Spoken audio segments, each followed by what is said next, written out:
یہ بڑا ایک تو دن ہے اس کی مناسبت سے ٹھیک ہے. میں آپ کو بتاؤں کہ ابھی میری 2 دن پہلے واپسی ہوئی ہے. میں اپنی سٹوری بتاؤں گا لیکن ایک ایڈ کرنا چاہ رہا ہوں کہ اس وقت میں ورلڈ جرنلسٹ کانفرنس سے واپس آیا ہوں.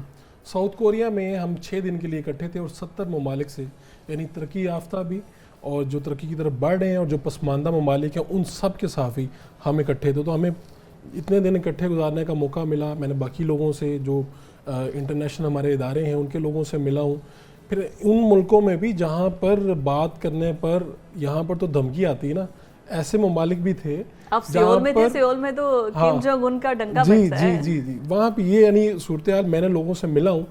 اچھا میں حیران ہوا ہوں کہ افریقہ اور ادھر کے لوگ جہاں پہ صحافت کرنا بہت مشکل ہے, یعنی وہاں پر لوگوں نے تھیسس پڑھے اس کے اوپر پورا کیا, تو وہاں پہ بھی وہ ہمارے حوالے سے کنسرن تھے. یعنی کسی نے وہاں پر ایک ہمارے مہمان گیسٹ نے وہاں پر بات کر دی تو اس نے پاکستان کا بھی حوالہ دیا اور اس نے خاص طور پر ارشد شریف صاحب کا بھی حوالہ دیا. تو پاکستان میں صحافت اپنی جگہ پہ مشکل ہے. مجھے یاد ہے کہ جب ہم شروع کے دنوں میں سٹارٹ کیا اور یہ سٹوریز وغیرہ کرنا شروع کی تو ایک جگہ پہ ہم نے کسی کا انٹرویو کیا اور اس انٹرویو میں اس نے کسی کے بارے میں کوئی ایسی بات کر دی تو لاہور کے ایک بڑے معروف گینگسٹر ہیں, پتہ چلا مجھے کہیں سے کہ وہ ناراض ہو گئے ہیں اور کسی نے فون کیا کہ ان کی ناراضگی آپ کو نہیں مول لینی چاہیے تھی. تو میں نے کہا کہ میں تو صرف ایک وہاں پہ اینکر کے طور پہ ایک انٹرویو کر رہا تھا, میں انٹرویور ہوں. لیکن ایسا ہوا کہ انہوں نے کہا کہ وہ بہت ناراض ہیں اور اگر آپ کو ان کی ناراضگی نتائج کے لیے آپ تیار رہیں. میں آپ کو بتایا کہ پاکستان میں پھر اس کو مینیج کیسے کیا جاتا ہے. میں نے پھر ان سے یہ کہا کہ آپ اپنا انٹرویو دیں, میں آپ کا موقف دیتا ہوں. اگر آپ کی کسی میرے جس سے میں نے انٹرویو لیا الفاظ سے دل آزاری ہوئی ہے تو آپ مجھے اپنا انٹرویو دیں, اپنا موقف دیں. اور پھر میں نے درمیان میں کچھ لوگوں کو کہا, پھر انہوں نے معاملہ کیا. ورنہ ادروائز ہو سکتا ہے کہ آپ بھی کہتے یار یہ جاتے ہوئے اس کو کچھ ہو گیا, یہ ہو گیا, وہ ہو گیا. تو یہ تو ہمارے سامنے ابھی آپ نے ارشد صاحب کا دیا, یعنی اتنے پرومیننٹ آدمی تھے ہمارے ملک کے چیف سے لے کے وزیر اعظم سے لے کے سب لوگوں نے جانتے تھے اور ابھی تک کسی کو کچھ نہیں پتا کہ کیا ہوا ان کے. اور اس کے پے در پے سے واقعات ہیں جن کا ابھی تک رزلٹ سامنے نہیں. ابھی آپ دیکھیں عمران خان صاحب ہوں یا یہ شہباز شریف صاحب ہوں, آپ نے دیکھا کہ متی اللہ جان اغوا ہو جاتے ہیں, وہ تور ہیں, ان کے گھر پہ آ کے ان کو مارتے ہیں کوئی نامعلوم افراد. ابصار عالم گولیاں لگتی ہیں, ابصار عالم صاحب کو, حامد میر صاحب کو گولیاں لگتی ہیں. پھر اس میں دیکھ لیں اس میں بھی یہ دور ہے, اس میں شہباز شریف صاحب وزیر اعظم ہیں اور لوگوں کو لوگ جان سے بھی جا رہے ہیں, لوگوں کو دھمکیاں بھی مل رہی ہیں. ایون آپ کو پتہ ہے کہ آپ ٹی وی پر بیٹھے ہیں, آپ کے اوپر کتنا دباؤ رہتا ہے, کچھ نامعلوم اور معلوم دونوں کی طرف سے دباؤ رہتا ہے. اور مجھے لگتا ہے کہ جتنی مشکلات میں فیس کر رہا ہوں اسی طرح سے آپ کو بھی یہ فیڈ بیک آتا ہے. یہاں پر آپ کہہ رہے تھے کہ بہت مشکل ہے, میں کہتا ہوں یہ تو ایسی رسی ہے جس باریک رسی ہے جس کے اوپر چلنا بھی ہے, صحافت بھی کرنی ہے. مجھے یاد ہے میں نے بلاول بھٹو صاحب سے 2 سے 3 مرتبہ یہ سوال پوچھا تو مجھے ان کی پارٹی کے لوگ ناراض ہو گئے. سندھ میں ہمارے ایک جرنلسٹ بھائی, ان کی لاش ملی تھی اور لاش کیا ملی تھی, لاش یہ ان کا جو گردن ہے اس کے ارد گرد مائک کی یہ تار لپیٹی تھی, مائک ساتھ رکھا تھا اور نہر جو سوکھی نہر وہاں سے لاش ملی تھی ان کی. تو یہ 3 مرتبہ میں نے سوال پوچھا بلاول صاحب سے کہ آپ کی وہاں پہ گورنمنٹ ہے, آپ کے وہاں پہ سٹنگ ایم این اے تھے جن کے ساتھ انہوں نے خبر چلائی تھی, ان کا ٹرین مارچ ہوا تھا, وہ ناکام ہوا تھا, رپورٹنگ ایسی ہوئی تھی جس کے بعد ان کی لاش ملی تھی.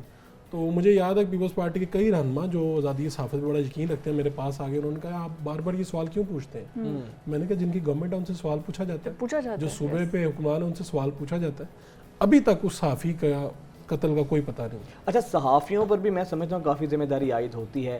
جب صحافی بھی اب آپ دیکھیں کہ ہماری صحافت بھی اتنی پلوٹ ہو چکی ہے, جب آپ بھی کھلے عام سر عام, ایک تو آپ کی ذاتی اپینین ہے, لیکن جب آپ کسی پارٹی کے اسپوکس پرسن بنتے ہیں, ان کے اسپوکس پرسن بن کر بات کرتے ہیں اور بالکل آپ صحافت میں غیر جانبداری چھوڑ کر پارٹیز کی لائن لیتے ہیں, تو میرا خیال ہے صحافیوں کو بھی ذرا خیال کرنا چاہیے. ایک نا اس میں تھوڑی سی نا باریک لائن ہے, ہمیں لوگوں کو پہلے یہ بتانا چاہیے کہ کون صحافی ہے کون نہیں ہے. ایبسولوٹلی یوٹیوب پہ آنے سے یا کہیں بھی مائک پکڑ کے آنے سے آپ صحافی نہیں بنتے.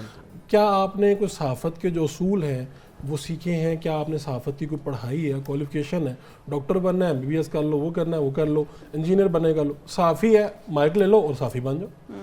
پبلک کو نا یہ بھی بتانا پڑے گا ہمیں, پبلک ہمیں کوستی ہے. جب ہم جاتے ہیں لوگوں کے پاس, لوگ کہتے ہیں وہ فلاں صحافی آیا تھا, بلیک میل کیا, یہ کیا. میں نے کہا وہ صحافی نہیں تھا. یعنی کسی بھی اخبار کا ڈکلیریشن لے لینا اور لوگوں کو بلیک میل کرنا یا کوئی بھی یوٹیوب چینل بنا کے جو دل میں آئے کہنا. ہمیں لوگوں کو نا ایجوکیٹ کرنا چاہیے کہ کون جرنلسٹ ہے یا نہیں ہے. جرنلسٹ ایک الگ کیٹیگری ہے, اور یہ فریڈم آف ایکسپریشن کے نام پہ جو لوگ باہر نکل کر اسپیچ کرتے ہیں یا تھوڑے ویوز کے لیے جو کام کرتے ہیں, ایگزیکٹلی, میں آپ کو ادھر لبرٹی میں ایک خاتون تھی, وہ لوگوں سے جا کے پوچھتی تھی کہ پاکستان میں اور انڈیا میں دیکھو بہتر زندگی ہے, پاکستان میں دیکھو ایسی زندگی ہے ویسی زندگی ہے. میں نے یہ مختلف 70 ممالک سے لوگ تھے, میں نے نہیں دیکھا اپنے ملک کے بارے میں صحافی سچ بولتا ہے, لیکن صحافی دیکھتا ہے کہ یار بہرحال وہ کہتے ہیں کہ اپنے پیٹ سے اگر آپ کپڑا ہٹائیں تو آپ خود ہی ننگے ہوتے ہیں, پیٹ ننگا ہوتا ہے نا پوری دنیا. مجھے کسی سے میں لوگوں سے پوچھتا رہا, لوگوں نے کہا کہ بھائی ہمارے تو ٹھیک ہے معاملات, مشکلات آتی ہیں ہر جگہ پہ ہیں. کیا امریکہ میں نہیں ہے؟ کیا ٹرمپ صاحب جو ہیں ان کو سوال جب پسند نہیں ہوتا تھا, وہ صدر تھے تو وہ اٹھوا دیا کرتے تھے, چھوڑ دیا کرتے تھے, مائک بند کروا دیا کرتے تھے. ہمارے ہاں کیا کیا نہیں ہوتا, لوگ سوال خود میں نے کئی مرتبہ فیس کیا. اچھا, ڈو یو اسٹل ریممبر وہ جب شاہ محمود قریشی فارن منسٹر تھے, فریڈم آف ایکسپریشن کے لیے انہوں نے کہیں پہ اسپیچ کرنی تھی, تمام جرنلسٹ کمیونٹی نے ان کا بوائیکاٹ کر دیا تھا, وہ خالی سیٹس کے ساتھ ابھی بھی آپ دیکھیں, یعنی اگر آپ کو کسی کا سوال پسند نہیں آیا تو فوری طور پہ کوئی کہہ دے گا کہ آپ تو فلاں پارٹی کے ہیں, آپ تو فلاں پارٹی کے ہیں. اچھا, یہ بھی ایک المیہ ہے نا کہ اگر آپ کسی ایک پارٹی کے خلاف بات کرتے ہیں تو اس کا مطلب یہ لیا جاتا ہے کہ اس کی جو مخالف سیاسی جماعت ہے آپ اس کا حصہ ہیں, آپ کی اپنی کوئی اوپینین اس طرح رہتی نہیں. میں ابھی آپ کی کوئی کلپس دیکھ رہا تھا, تو آپ نے کہا تو انہوں نے کہا آپ فلاں پارٹی کے لگ رہے ہیں. یعنی لوگ حیران, نیا پکڑ لیا انہوں نے کہ اگر آپ نے ان کی پارٹی یا ان کے جذبات اور ان کے برعکس کوئی بات کر دی, سوال پوچھ مخالف پارٹی سے پیسے پکڑے ہوئے ہیں, آپ لفافہ ہے, آپ یہ چیز ہے, یعنی یہ تو آپ خود بھی ایک جو ہے صحافتی پلیٹ فارم کو ریپرزینٹ کر رہے ہیں, Pakistan federal union of journalist کے آپ نمائندہ ہیں, ان کے پریزیڈنٹ ہیں پنجاب کے. ہاں, تو صحافتی تنظیمیں ہماری کہاں پر کھڑی ہوتی ہیں, ان کی بھی بہت ذمہ داری ہوتی ہے. ہم یہ دیکھتے ہیں کہ ٹھیک ہے ایک سمبولک احتجاج بھی کیے جاتے ہیں, سمبولک پروٹیسٹ بھی ہوتے ہیں, لیکن جس طریقے سے آواز اٹھانے چاہیے, جو صحافی بے روزگار ہوتے ہیں ان کے تحفظ کے لیے کوئی اقدامات کرنے چاہیے, تو ان کی بھی ہمیں کہیں نہ کہیں کمی نظر آتی ہے. صحافتی تنظیموں کو بھی اپنی ذمہ داری ادا کرنی چاہیے. بدقسمتی سے کچھ سالوں پہلے صحافیوں میں جو اتحاد کا پرابلم رہا, اس میں کوئی مسئلہ آیا, گروپس بن گئے, چیزیں ہو گئی. آج بھی بہت سے لوگ کوشش کر رہے ہیں, لیکن جو یونٹی یا جو اگر کسی واقعے کے اوپر احتجاج ہمیں درکار ہے, جو چاہیے کہ گورنمنٹ کی ہمت نہ پڑے کہ جی گورنمنٹ صحافیوں کے متعلق, کیونکہ صحافی جو ہے یہ معاشرے کا آنکھ اور کان ہے, اسی نے بتانا ہے. اصل میں بس یہاں پر پریشر ڈالنے کے لیے گورنمنٹ ہی نہیں ہے نا صحافیوں پہ. تو یہاں پر یہ ہے کہ تھوڑا سا ہمارے میں اندر یونٹی کا پرابلم رہا ہے, گروپس میں گروپ بن گئے ہیں جس کی وجہ سے یہ پرابلم ہے. لیکن بہرحال کوشش کی جا رہی ہے. صحافتی تنظیموں کی اپنی خامیاں اور یہ معاملات موجود ہیں, خود مجھے فیس کرنا پڑتا ہے.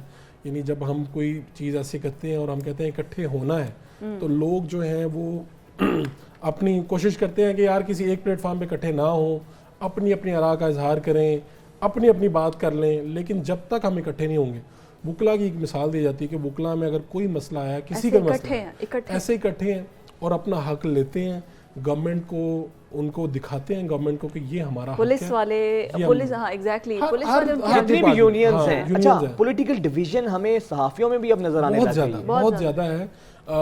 سیاست میں جو تقسیم تھی وہ پولرائزیشن آگے نیچے بھی آئی ہے, صحافت میں بھی آ گئی ہے.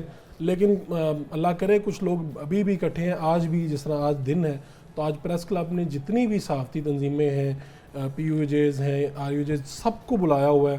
اور ایک ہی وہاں پہ پریس کلب میں آج اسی کے اوپر سیمینار بھی ہے. لوگوں کو ایک اکٹھا کرنے کی کوشش ہے تاکہ لوگ اپنے دیکھیں نظریات, جذبات کا اظہار کریں, اور وہ اختلاف ہے تو اس کو بیٹھ کے سارٹ آؤٹ کریں, اور پھر ایک مرتبہ یہ طے کر لیں کہ یار اگر اب کہیں پہ مسئلہ آئے, آزادی صحافت میں کوئی رکاوٹ ڈالے, کوئی بھی رکھنا اس میں ڈالے, تو ہم اکٹھے